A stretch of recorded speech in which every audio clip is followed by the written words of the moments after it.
Hey y'all, so what about all those paid performances on Saturday? Were they impressive? Did you go attend one of them? Did you get your $100 million check yet? So I was at the protests on Saturday. That was just this past Saturday, April 5th. That was our Fight Back Friday, actually, for this week, was to go protest, and I did.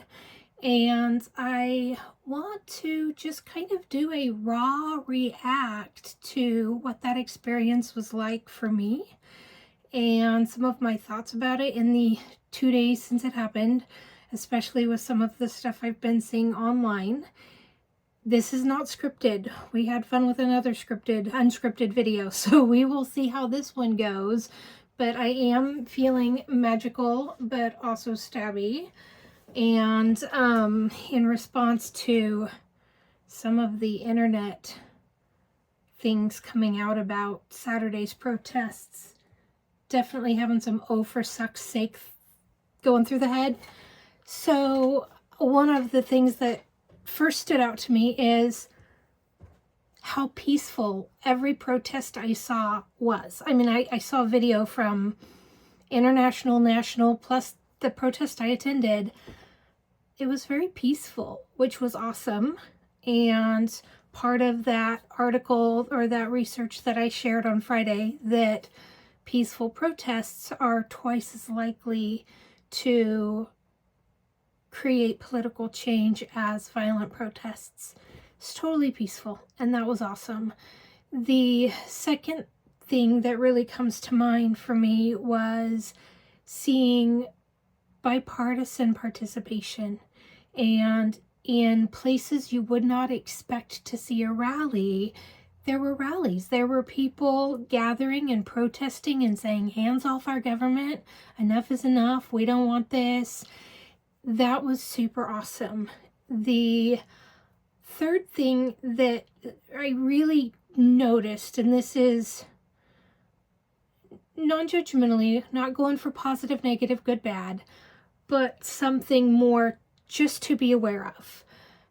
At least at the protest I attended, there were a lot of speakers at the beginning, kind of a new person every minute or two sharing why this movement is important to them or why they were there, how recent actions in the government are affecting them personally, or their experiences in the past fighting for freedom and feeling like that freedom is rapidly being lost. The thing I noticed was two types of, I guess, approaches. I definitely saw some who came up and had a very red-blue mindset, like the conservatives are doing this, so us liberals need to fight it. And then I saw others who came up and said, this is not about liberal, this is not about conservative, it's not red, it's not blue, it's not left, it's not right.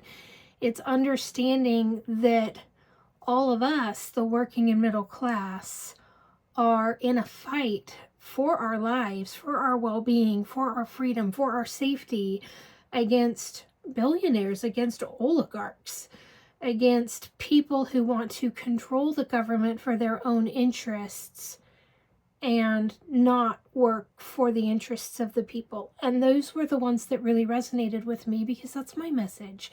That's what this channel, Lead Spoons, is all about. The idea that you've got this 1%, this very small percentage of people at the very top, like Elon Musk, like Bezos and Zuckerberg, and Trump himself is a billionaire, right? You've got all these billionaires, something like, I'm in the ballpark if I'm not straight on, like 13 billionaires appointed by Trump to various positions within the government, 12 or 13, somewhere in that ballpark. All of these billionaires are now running the government, and in my opinion, and I know in the opinion of a lot of others, running it right into the ground. Looking at the economy, looking at the way immigrants are being treated, the lack of due process, seeing people literally get snatched right out of the country who did not deserve to be snatched out of the country. And then when courts are saying, all right, you got to bring them back. No, we're going to appeal. We're going to go to the Supreme Court. I may or may not do a video on that later.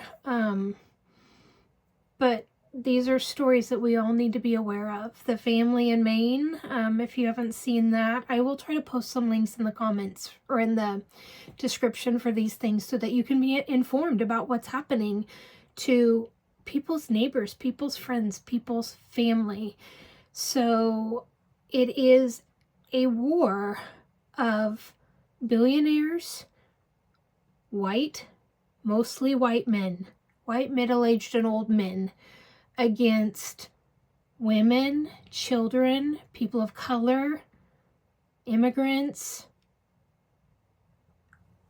people with lower socioeconomic status, the working class, the middle class. They're anti-union. And these are the things we really, really need to be worried about right now. This is Princess, by the way. Say hi. These are the things we need to be worried about. Why are these rich men making decisions that are destructive? They're horrid. And that is a lot of what came out at these rallies, at these protests, the signs, the people talking about it. Even farmers in the Midwest are now flying their Trump flags upside down because they've had that FAFO moment, that realization that all of the promises were lies. All of the things he said he was going to do, he's not doing those things. He's not lowering grocery prices, egg prices, but grocery prices. He's creating tariffs that are now actually making our prices go up. Yeah, that was really what resonated with me, was those people who were able to see that our crisis is not a two-party crisis, it's a class war. And when we think about all of the ways that they want to divide us, I'm pasty ass white, y'all. I am as white is, and I don't understand what it is to be a person of color. I have had the privilege of being white my entire life, and the things that come along with that, like not getting pulled over. And when I do get pulled over because I'm white and a female, do I get out of tickets? I've gotten out of a few, right?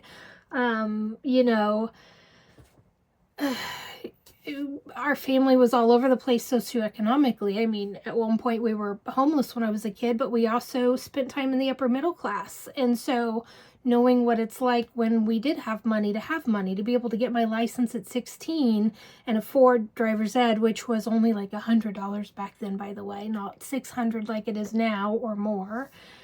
But the one thing that unites all of us, even in the differing levels of socioeconomics, is that socioeconomic class or status.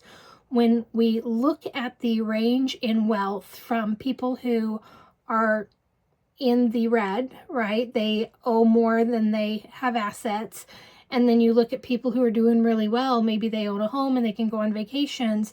When you look at us, but then you throw the billionaire class into the mix, it's no longer this spectrum of somebody on food stamps over here and somebody who owns 2 homes and goes on vacations over here.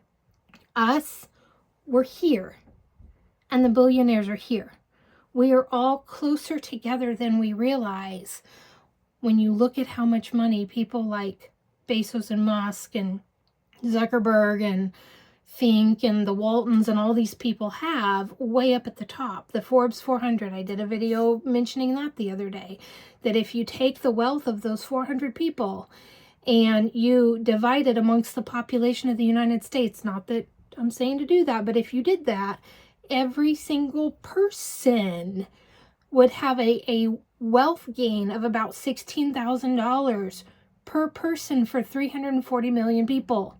So that amount of wealth is way up here, way off the charts. And the rest of us, whether our net wealth is negative $50,000 because we're in student loan debt, or if it's a net wealth of $1 million because we own a couple of homes and we have good jobs, whatever, $2 million, we're all here They are all way over here.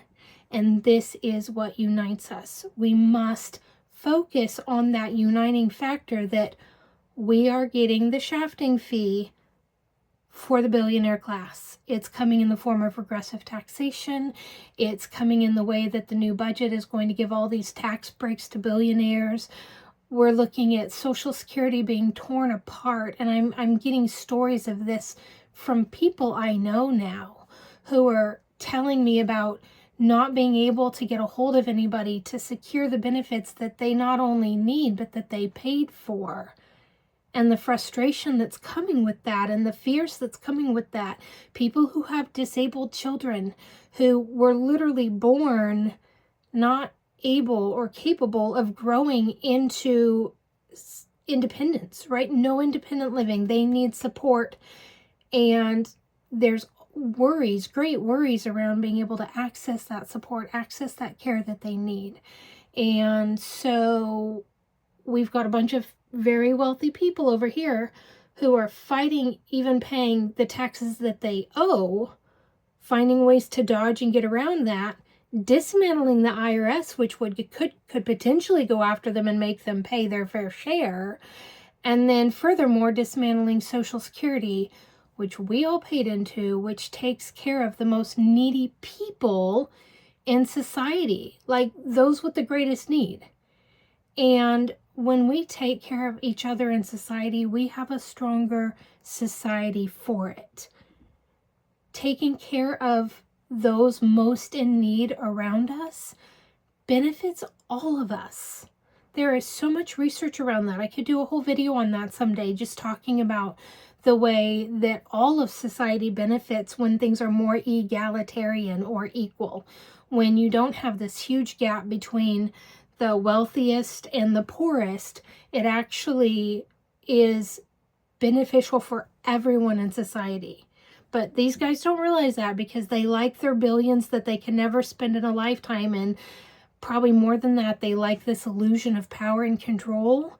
Pretty sure those two people in France in the 17, 16 something hundreds had that illusion too, and that really worked out well for them. So I really hope that we can all unite and focus on what brings us together, which is this war between the haves, the extraordinary haves, and either the have-littles or have-nots, the middle class that is footing the tax bill for both those who don't have and those who have way too much, who could easily foot that bill and still have extreme excess remaining.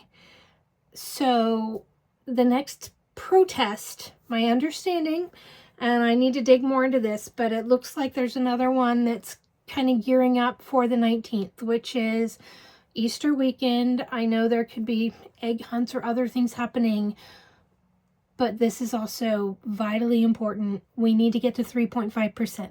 We were at about 2%. The numbers coming in are saying we were at about 2% this time, and we need to get up to 3.5, and we can do it.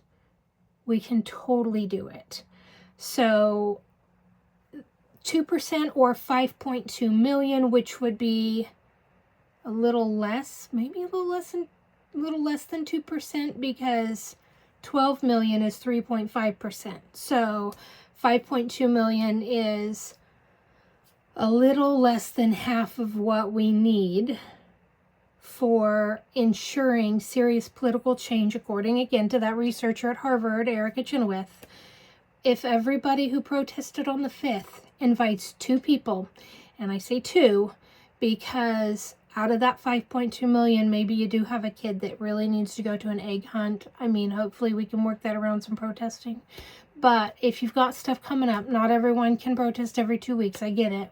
We all have things. But if we all invite 2 people, and if you know that you can't make it on the 19th, who can you ask to go protest? Who can you say, hey, can you go and hold this sign that I made? I'll give you my sign. Can you go and hold the line? Because if we all take turns protesting, kind of reminds me, not that we're in a war and we're shooting each other, thank God, hopefully we don't get there, but like the way that the armies used to line up and then they would fire and then they'd take a knee and the next one would advance and fire and take a knee. And like, if we can take turns carrying that front line and showing up and making our voices heard and saying the working class gets their needs met, our voices matter and what we care about matters, and we're tired of government catering to the ultra wealthy and to the corporations and to all these individuals and corporations that are making billions in profits while we can't barely afford groceries and 60% of us are living paycheck to paycheck to paycheck. It's not okay. And so let's figure out how we can hold that line and advance the cause with 3.5% of the population showing up to protest every single time, because this is important. I cannot stress enough how vitally important this is to the future of our nation, to the well-being of our children and our grandchildren. You can look at it. I've got this great book. Again, I think I've mentioned this once before, but again, you can see the decline that we have encountered, that we have gone through over the years. Median home purchase prices, like almost 6 times median household income, when back in the 70s it was less than 2 point something. Like, we've seen massive shifts in economic stability and economic well-being for the middle and working class, and it's not okay. It's not right. It's not fair. We must fight back before it's too late. I'm going to say that again and again and again, because this is so important, and I just hope that my videos, what I'm doing, is helping to impress that. For me, a year ago, I was like, yeah, things aren't great, I don't know, things aren't wonderful. But then I read a book called Our Fair Share by Brian Johnson. I can't quite reach it unless I go out of screen. It's important. I'm going to go reach it because I want you to see it. All right. So Our Fair Share by Brian Johnson. I read this book first, and this was the book that woke me up. Like, okay, we need to do something. This is not good. Then after reading that book, again, I've shared this book before. It's going to be the first one to get a book review for Books We All Need. Requiem for the American Dream Lit the Fire. And that was when I realized we've been duped. We've been lied to. We've been cheated. We've been fed lies on lead spoons. And that is why these protests are so vitally important. It's time to take back our government and make it work for us again. And tell the billionaires and the career politicians that are in the pockets of these corporations, no more. We are electing you not to represent them, but to represent us. Money out of politics. Prioritize our needs and what's good for the majority, the 99%, the 90%, the Occupy movement. Think back to that. The 99, because we are the ones getting shafted, and it's not okay. It's really not okay.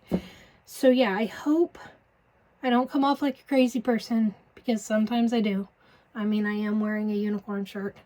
I hope I come off as a mom and a grandma who's really worried about the future of this nation, who cares deeply that my kids can have a better life than I've had, and my life has not been as good as my parents had.